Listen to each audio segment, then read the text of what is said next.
Efésios capítulo 1, verso 4 e 5. Enquanto você recebe seu release, você pode acompanhar na sua Bíblia.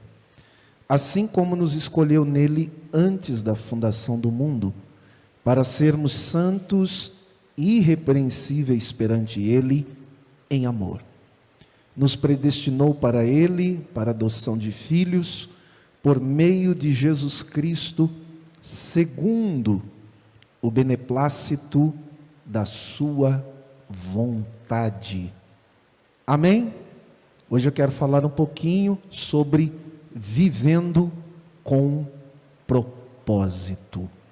Você sabia que Deus tem um propósito na sua vida? Amém?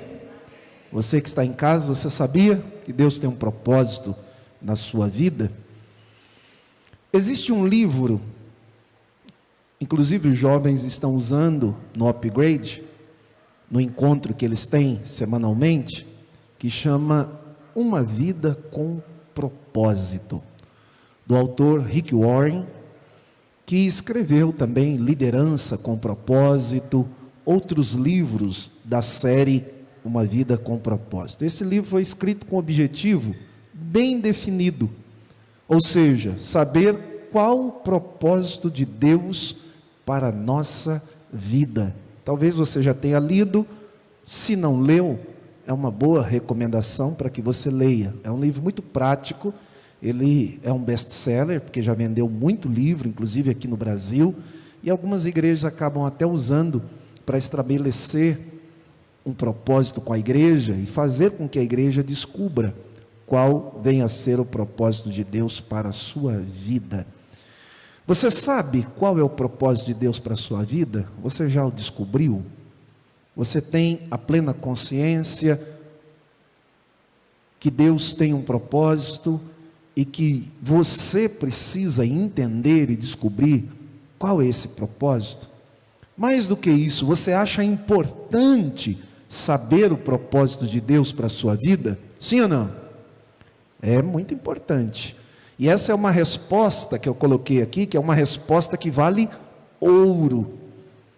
E que sacrifício você faria, ou o que você estaria disposto a fazer para descobrir algo que mudaria a sua vida completamente? Tem gente que diz assim, eu faria tudo. Então você pode começar por um caminho. Qual? Ler a Bíblia, porque através da Bíblia você descobrirá a vontade de Deus para a sua vida. Então não é um sacrifício tão grande assim, né, Marquinhos? Você é capaz de descobrir. A Bíblia é o nosso manual, a nossa regra de fé e prática, e é através dela que nós encontramos e entendemos as orientações de Deus para as nossas vidas. É um fato que o propósito de Deus na nossa vida é muito maior do que aquilo que nós estamos vivendo, e muito maior do que os projetos de vida que nós estabelecemos. O propósito de Deus está muito acima, pois os pensamentos de Deus são muito mais altos que os nossos pensamentos. Então Deus tem algo glorioso para nós, e nós precisamos entender esse propósito. Eu coloquei uma frase aí no seu release. O problema é que ao invés de deixarmos Deus nos usar para os seus propósitos, nós tentamos, porque a gente não consegue, por mais que a gente tente, né? Usar Deus para os nossos projetos. A gente tenta encaixar Deus nos nossos projetos, quando na verdade nós que deveríamos nos encaixar ou nos adequar aos propósitos e projetos de Deus em nossas vidas. Por isso, tem muita gente perdendo tempo com trivialidades, com coisas inúteis, com projetos que já nascem fracassados, que no final não vai dar em lugar algum, porque a gente não valoriza aquilo que deveria ser valorizado. Quantas vezes a gente perde tempo com coisas que não têm valor, com coisas que no final a gente olha e fala, meu Deus, quanto tempo perdido, não deveria nem ter começado isso. Se eu tivesse me aplicado muito mais em outra coisa, talvez eu teria ganhado muito mais. Outra frase que eu coloquei aí: nada é mais importante do que conhecer os propósitos de Deus para a nossa vida. E nada é mais frustrante do que passar por esta vida sem viver esses propósitos, pois nada e ninguém poderá compensá-los. Então veja que esta frase, ela é muito verdadeira. Nada é mais importante do que conhecer os propósitos de Deus para a nossa vida. E não há nada mais frustrante do que passar por esta vida e não descobrir esse propósito de Deus. Então nós precisamos então ter esta consciência. E muitas vezes nós vivemos mais ou menos aquela frase muito comum, né? Ou aquele ditado popular: nada, nada e morre na praia. A gente muitas vezes fica nadando, nadando, nadando e acaba morrendo na praia. Ou como uma história que eu li uma vez de um corredor que ele estava se preparando para uma maratona, e naquele dia existiria várias corridas.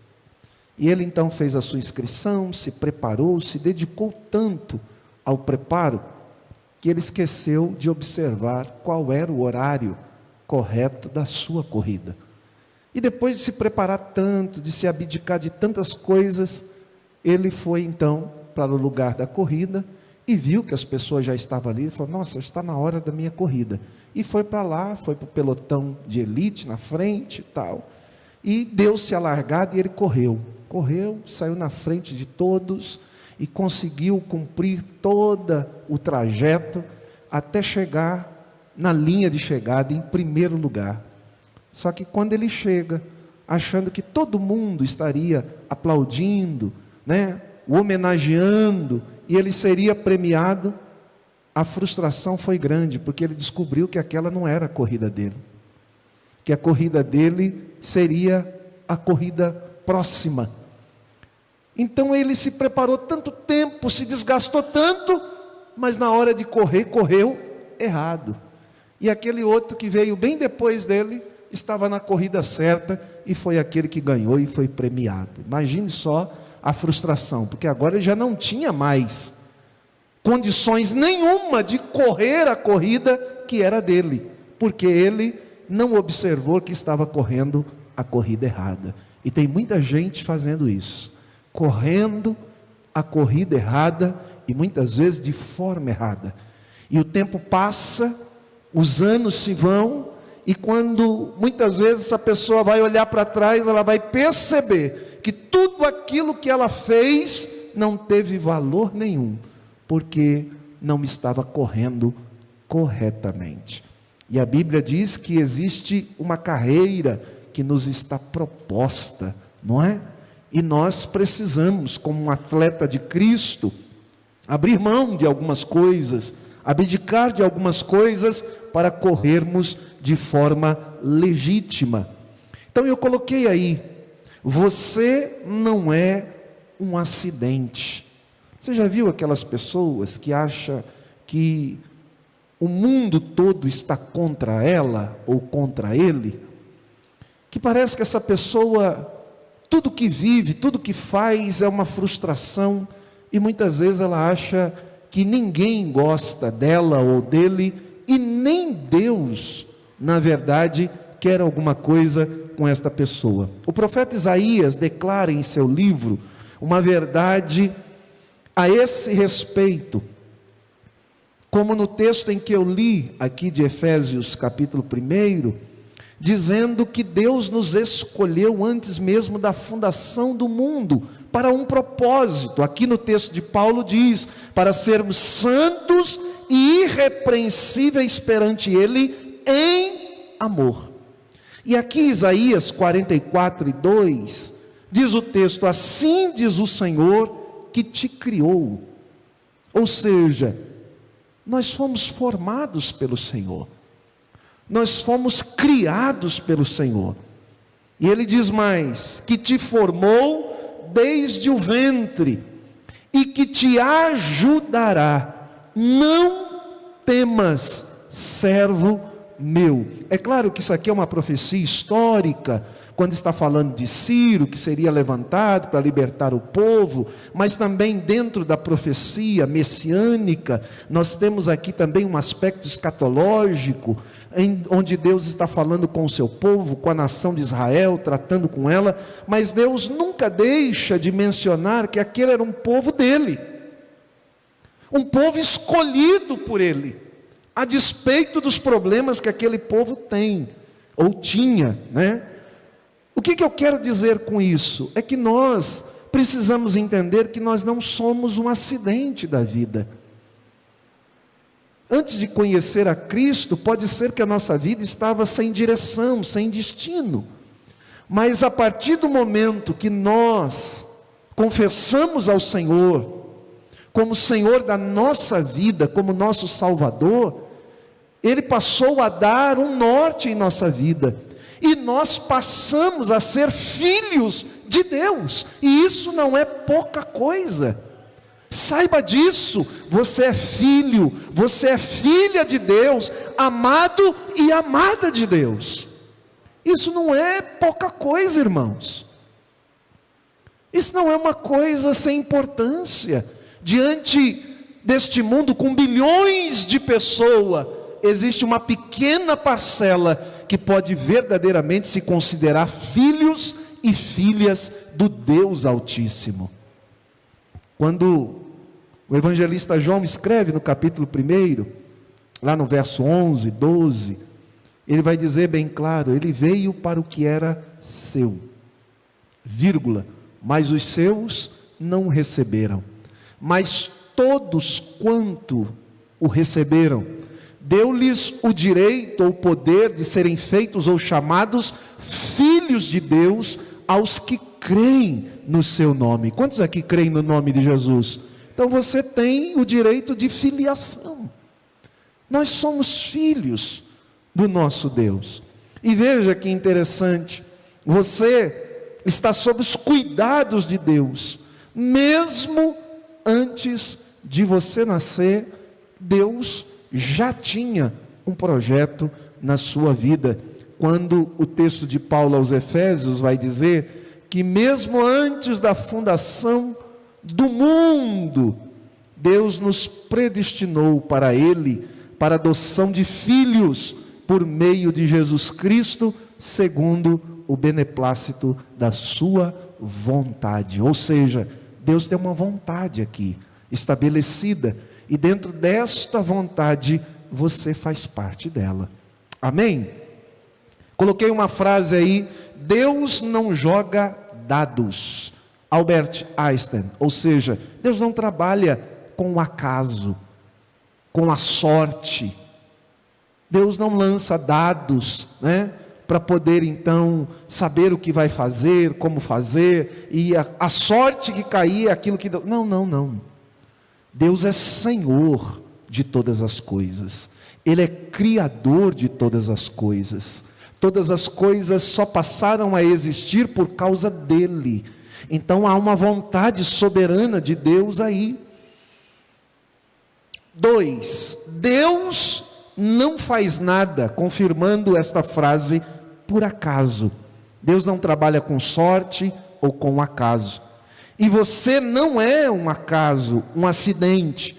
Tudo que Deus fez, Ele planejou, Ele idealizou, e nós, diante de tudo que Deus criou, estávamos inseridos no plano dEle.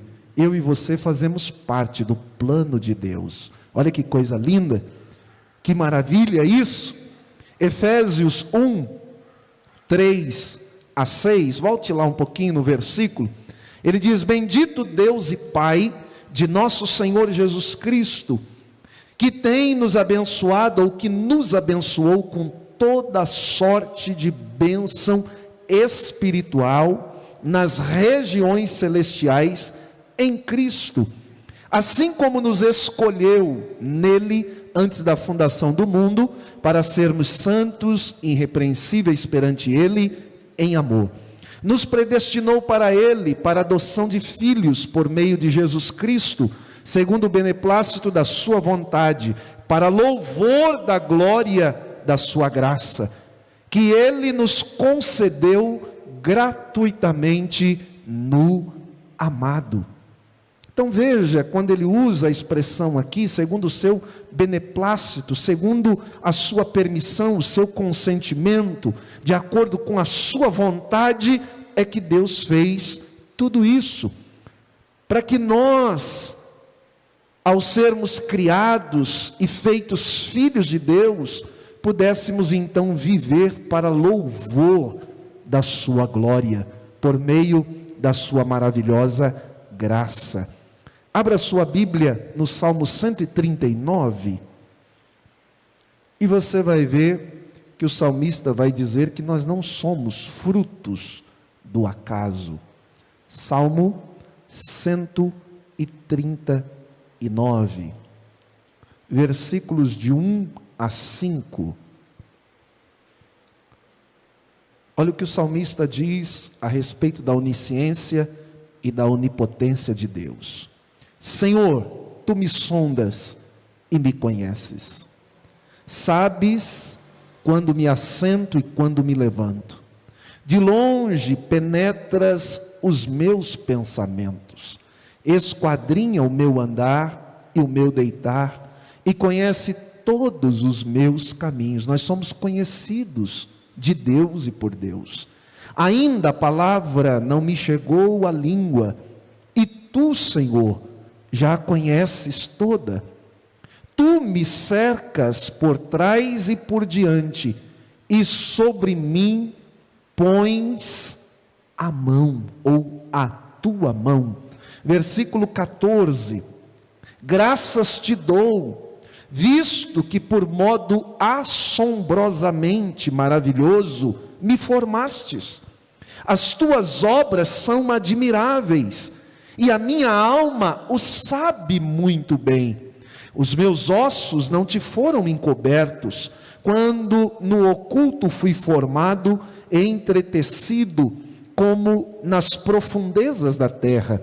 Os teus olhos me viram, a substância ainda informe, e no teu livro foram escritos todos os meus dias, cada um deles escrito e determinado, quando nenhum deles ainda havia. Vale um glória a Deus por isso? Ele diz que precioso para mim, ó Deus, são os teus pensamentos, e como é grande a soma deles, que ele nem poderia dimensionar, pois Deus conhece os seus filhos intimamente. Antes mesmo de sermos formados, Deus já nos conhece. Amém? O texto bíblico diz que além de nos conhecer como ninguém, Deus nos criou com um propósito. Mas às vezes, sem perceber e por causa das nossas próprias escolhas, nós estamos andando na contramão da sua vontade. Sabe por quê? Deus tem uma vontade soberana, e é esta que Ele quer fazer cumprir em nossa vida. Só que nós temos as nossas vontades, as nossas escolhas. Deus deseja que as nossas escolhas estejam coadunadas com a escolha dEle, com o propósito dEle. Mas é possível nós fazermos escolhas fora do propósito de Deus? Sim. E Deus respeita as nossas escolhas. Deus respeita as nossas tomadas de decisões. E aí nós consideramos não como a vontade soberana e diretiva, mas como a vontade permissiva. Quando nós fazemos escolhas que não são as escolhas de Deus para nós, só que aí quando dá errado, não adianta a gente culpar a Deus, a gente precisa assumir a responsabilidade e dizer: Senhor, eu que vacilei aí, eu que errei aí. O problema é que quando a gente toma essas escolhas, essas decisões, e a gente se volta para Deus e diz: Deus, por quê? O Senhor permitiu. E a palavra é essa mesmo, eu permiti mesmo. Eu permiti porque você foi teimoso, porque você foi teimosa, porque você quis fazer segundo o seu coração e segundo a sua vontade, não a minha. E aí, as consequências, quem tem que viver somos nós, pelas escolhas que fazemos, pelas decisões que tomamos. Pastor, e o que fazer para que a gente não tome decisões e nem faça escolhas erradas? Procurar conhecer o propósito de Deus para cada área da nossa vida. Ah, pastor, mas às vezes é ruim esperar. Esperar não é fácil, mas precisamos, quando é necessário esperar. Tem coisas que a gente precisa resolver para ontem, e tem coisas que a gente pode esperar. Principalmente aquelas decisões que envolvem a nossa vida. Responsabilidades e decisões duradouras. Que aí não é como você escolher entre tomar suco e tomar água, tomar refrigerante ou tomar qualquer outra coisa. Não. São decisões importantes que requer tempo, análise, oração, busca, leitura da palavra, buscar que Deus fale conosco e nos dê a direção. Essas decisões a gente não pode tomar como se fosse uma brincadeira. Por quê? Porque depois a gente não vai suportar vivê-las. E é essas decisões importantes que nós precisamos apresentar diante do Senhor. E o salmista vai dizer aqui no verso 7, quando na verdade tentamos andar na contramão da vontade de Deus: para onde fugirei do teu espírito? Para onde fugirei da tua face?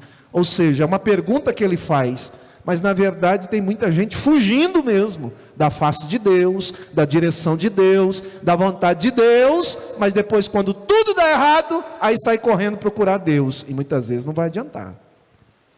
Pode ser que Deus, como Ele é misericordioso, Ele recebe, Ele aceita, mas muitas vezes a pessoa vai ter que conviver com aquele problema difícil para a vida toda. E eu conheço gente que vive consequências de decisões erradas até hoje e nunca mais consegue viver uma vida de paz plena como Deus gostaria que vivesse.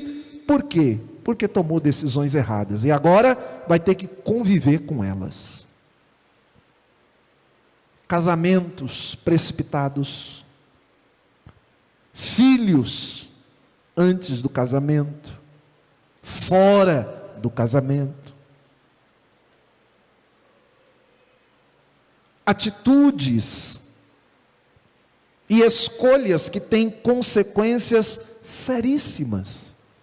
E tem gente, muita gente, que não consegue conviver e administrá-las, e aí começa a tomar outras decisões para tentar resolver aquilo que errou, e aí bate mais a cabeça, tem mais problemas e cria outros problemas maiores do que aquele que já foi criado.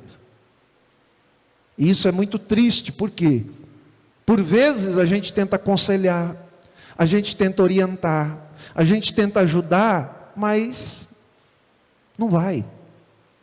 E a pessoa muitas vezes não tem predisposição para suportar e viver aquilo. Então, ela desiste facilmente, ela acaba abandonando tudo, jogando tudo para o alto, e depois passa a viver pior do que se tentasse agora suportar esta situação. Por isso nós precisamos parar de fugir, porque isso também é sinônimo de desobediência. Quantas vezes, a gente desobedece, foge, e aí sabe o que acontece? Ou a gente protela a vontade e o propósito de Deus para a nossa vida, e os anos vão passando, e Deus poderia estar fazendo muita coisa, e a gente vai protelando, e talvez Deus vai cumprir aquilo lá no no final você fala, meu Deus, quanto tempo perdido, não poderia ter entendido isso antes.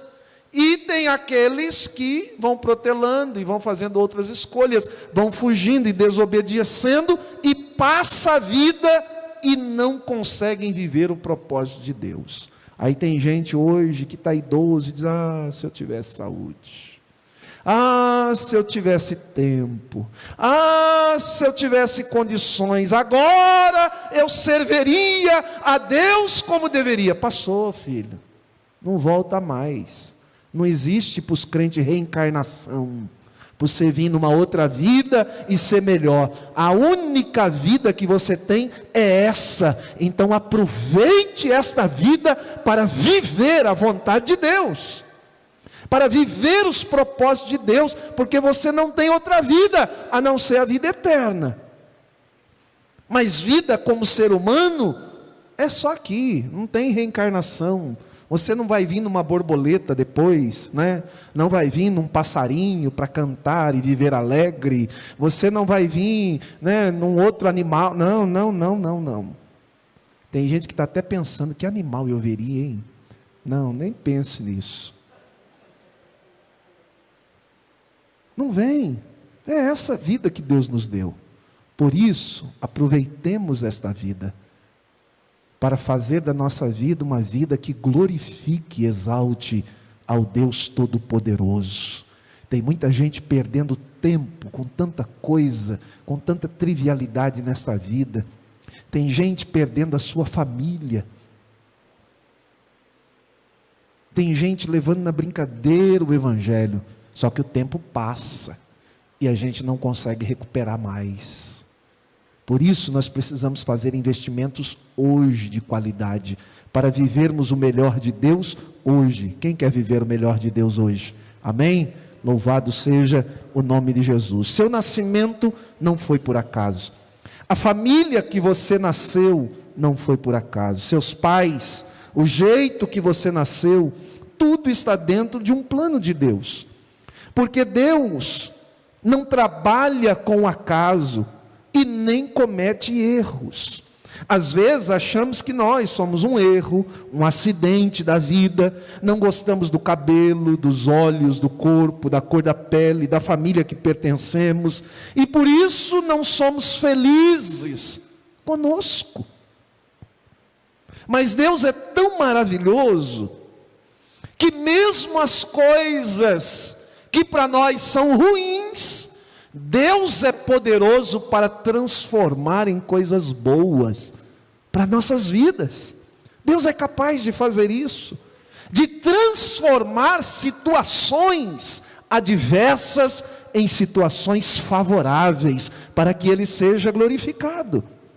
Eu jamais olho para a minha vida como jovem no passado, com comiseração, como tadinho, não. Tive muitos erros, muitos, ainda tenho, mas isso não é um motivo nenhum para me deprimir, para achar que eu sou um tadinho, um coitado, que ninguém ama, que ninguém consegue. Não, meus irmãos, eu oro como se tudo dependesse de Deus, mas eu vivo e trabalho como se tudo dependesse de mim. Eu vou no peito mesmo, vou encarando, vou vivendo, vou passando por adversidades, e Deus vai dando vitória. E eu nunca tomei essas situações para me colocar como um tadinho, não. Em Cristo nós somos mais do que vencedores. Precisamos usar essas dificuldades, os problemas da nossa vida como trampolim para nos projetar para algo maior. Eu não fico reclamando que um dia passei fome, que um dia usei sapato furado, que um dia não tinha condições de comprar um pão com mortadela. Não, passou. São experiências que servem hoje para aconselhar, para ajudar outras pessoas e poder auxiliar outras pessoas, mas isso daí não deve ser nenhum motivo para, ai tadinho, não. A gente tem que encarar a vida. As dificuldades todo mundo tem, a diferença é que uns encaram as dificuldades e vencem, em nome do Senhor, e outros são detidos por ela e ficam choramingando, e o tempo passa e não consegue chegar em lugar nenhum. Aprenda isso, faça das dificuldades na sua vida oportunidades de aprendizado, de crescimento e de desafio para que você possa vencer em nome de Jesus. Quantos vencedores nós temos aqui em nome do Senhor? 1 Coríntios 1, 27 a 31. Olha que coisa linda que Deus faz. Deus pega coisas que para nós não dariam em nada, e Ele consegue fazer coisas extraordinárias. 1 Coríntios 1, 27 a 31. Mas Deus escolheu as coisas loucas deste mundo para confundir as sábias. E Deus escolheu as coisas fracas deste mundo para confundir as fortes. E Deus escolheu as coisas vis deste mundo e as desprezíveis e as que não são, para aniquilar as que são, para que nenhuma carne se glorie perante Ele. Mas vós sois dele em Cristo Jesus, ou em Jesus Cristo, o qual para nós foi feito por Deus sabedoria e justiça e santificação e redenção, para que, como está escrito, aquele que se gloria, glorie-se no Senhor. Amém.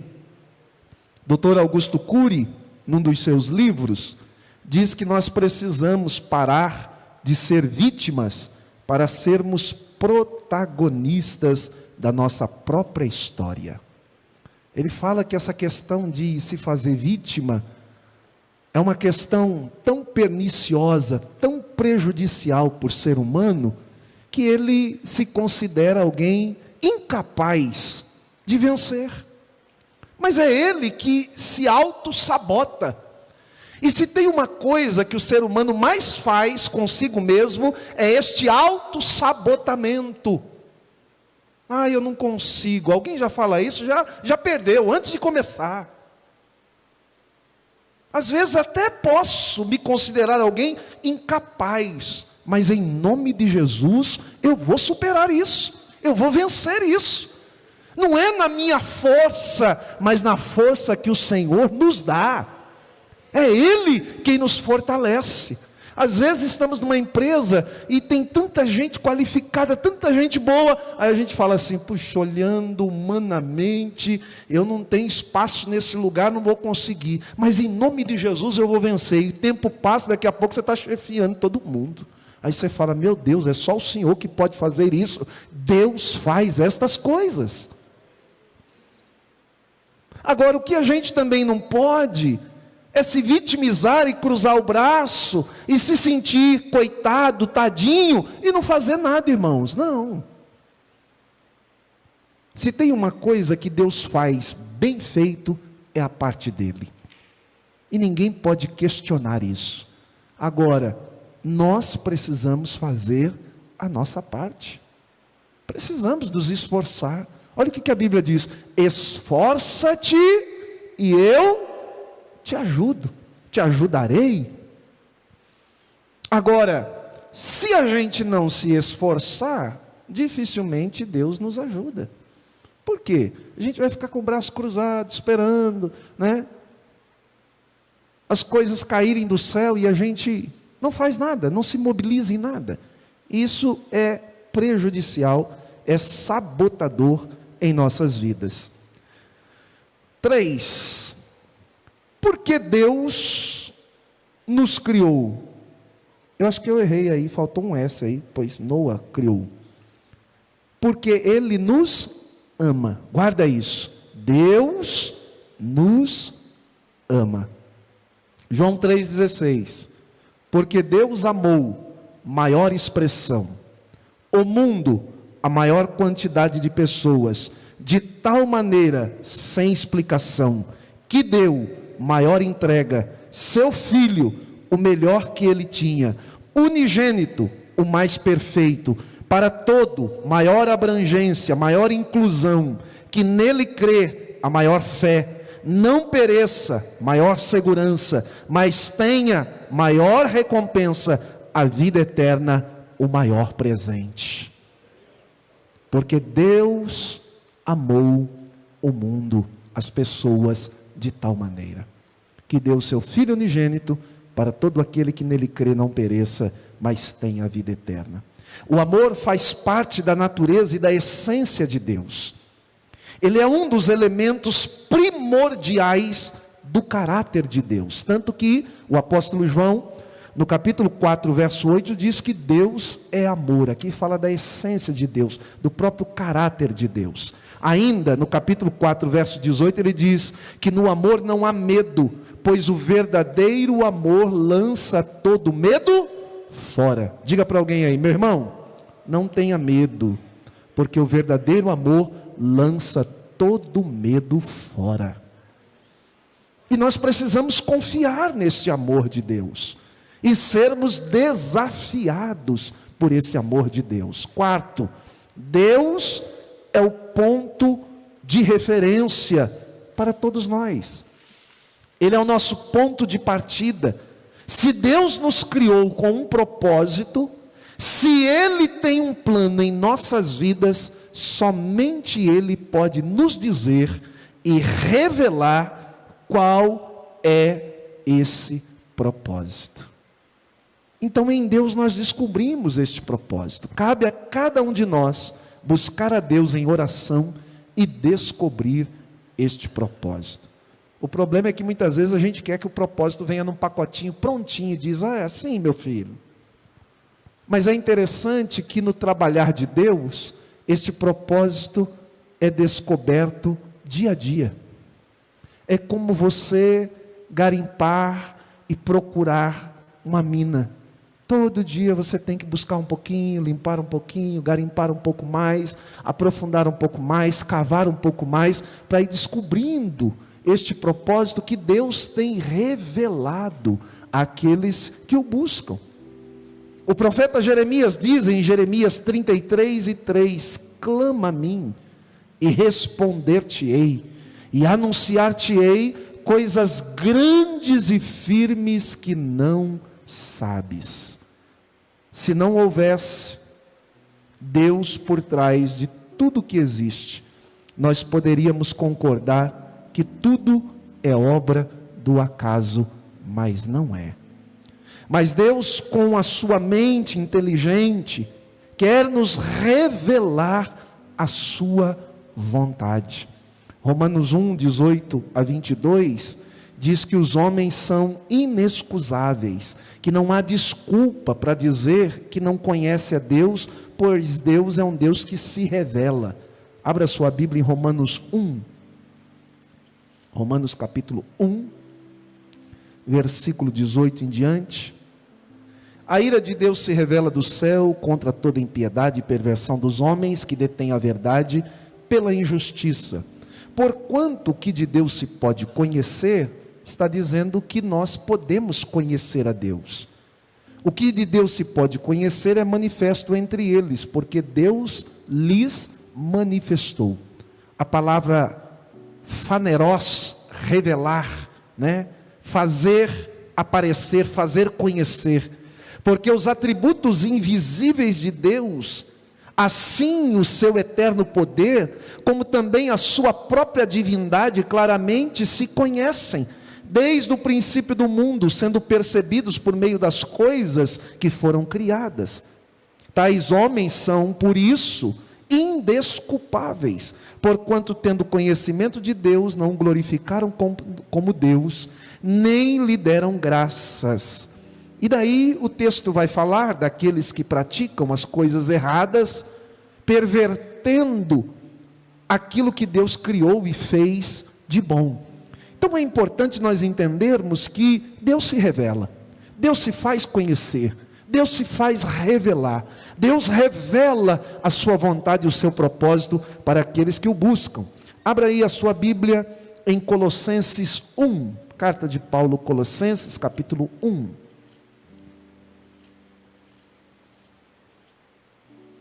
Colossenses capítulo 1, versículo de número 26-28.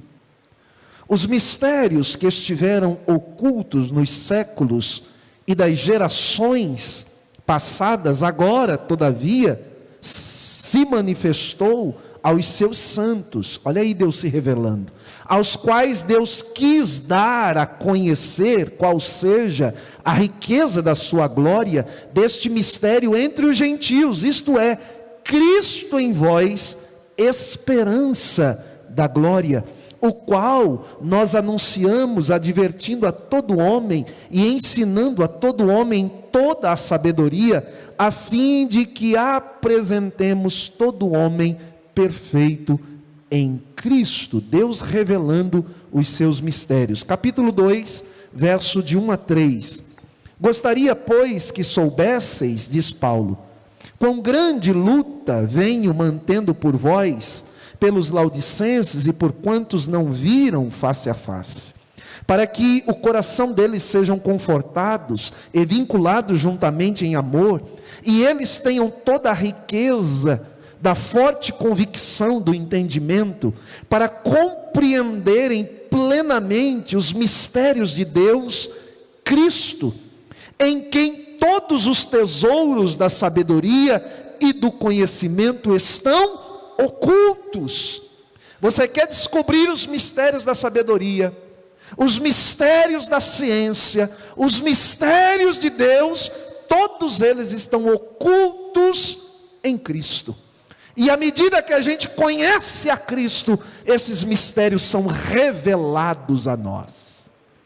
Por isso nós precisamos nos aplicar em conhecer a Cristo. Francis Schaeffer diz que este Cristo, ou este Deus revelado a nós, Ele é um Deus transcendente, ou seja, Ele está para além da esfera física, Ele transcende, mas Ele também não deixa de ser um Deus imanente, ou seja, que se revela, que participa, que atua na história, como Isaías 7,14 diz, e Mateus 1,23, que Ele é revelado como Emanuel, Deus conosco, que veio aqui a essa terra para poder revelar os grandes mistérios e propósitos de Deus. Portanto, meus amados, é de suma importância nós passarmos por esta vida e descobrirmos dia a dia os propósitos de Deus, principalmente os propósitos de Deus para a nossa vida, para que não passemos por esta vida com a infelicidade de nunca saber, nunca descobrir e nunca viver os propósitos de Deus para nós. Que haja em nós um desejo de conhecer a vontade de Deus para as nossas vidas, para que possamos viver segundo o seu propósito. Deus tem um propósito para cada um de nós e compete a cada um de nós descobri-lo cada dia. Amém? Que Deus abençoe a todos nós e que nós possamos viver de acordo com os propósitos de Deus.